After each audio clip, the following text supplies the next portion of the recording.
ایک بات ہمیشہ یاد رکھنا کہ دینداروں کے درمیان کا جو تعصب ہے وہ زمانہ جاہلیت سے بھی زیادہ شدید ہے.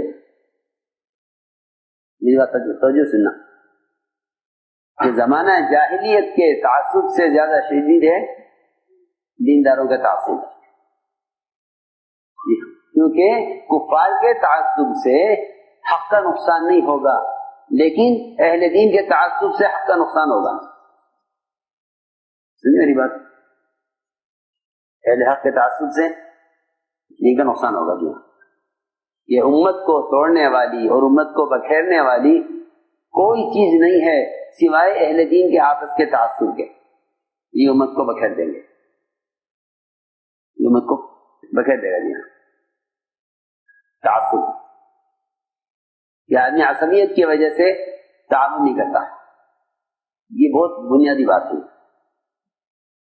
تو میں نے ایک بات عرض کی ہے کہ کام آپس کے تعاون سے چلے گا, کام آپس کے تعاون سے چلے گا.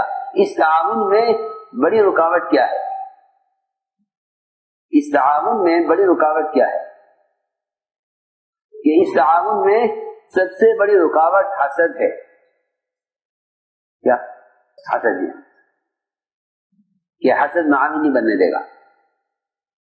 سب سے زیادہ تعاون سے حسد روکتا ہے, تعاون سے حسد روک دیتا ہے. حسد نے بہت سے مشرکین کو اسلام سے روکے رکھا, حالانکہ وہ جانتے تھے کہ نبی بھی حق ہے, اسلام بھی حق ہے.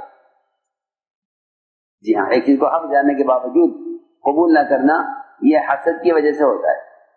ایک اجتماعیت میں تعاون میں ایک رکاوٹ حسد ہے کہ ہم ان کے ساتھ نہیں دیں گے. جی ہاں, یہ حسد کی وجہ سے, کیونکہ اگر ان کا تعاون کریں گے تو ان کی نعمت, ان کے پاس جو نعمت ہے اس میں اضافہ ہوگا.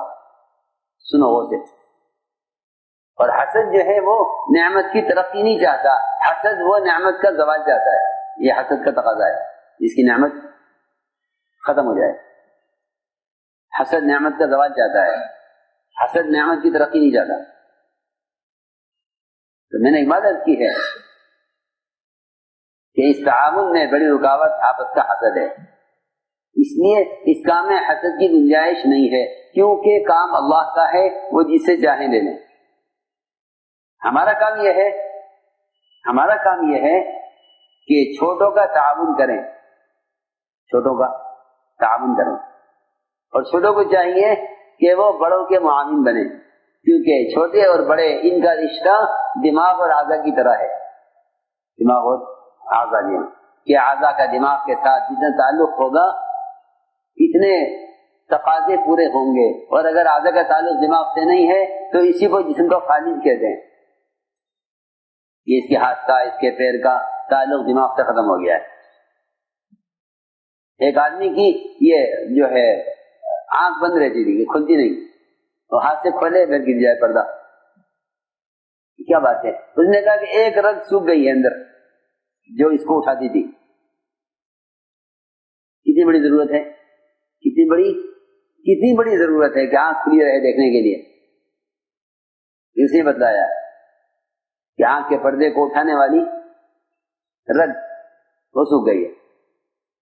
اتنا چھوٹا سا حصہ ہے یہ, اس کا تعلق دماغ سے ہے.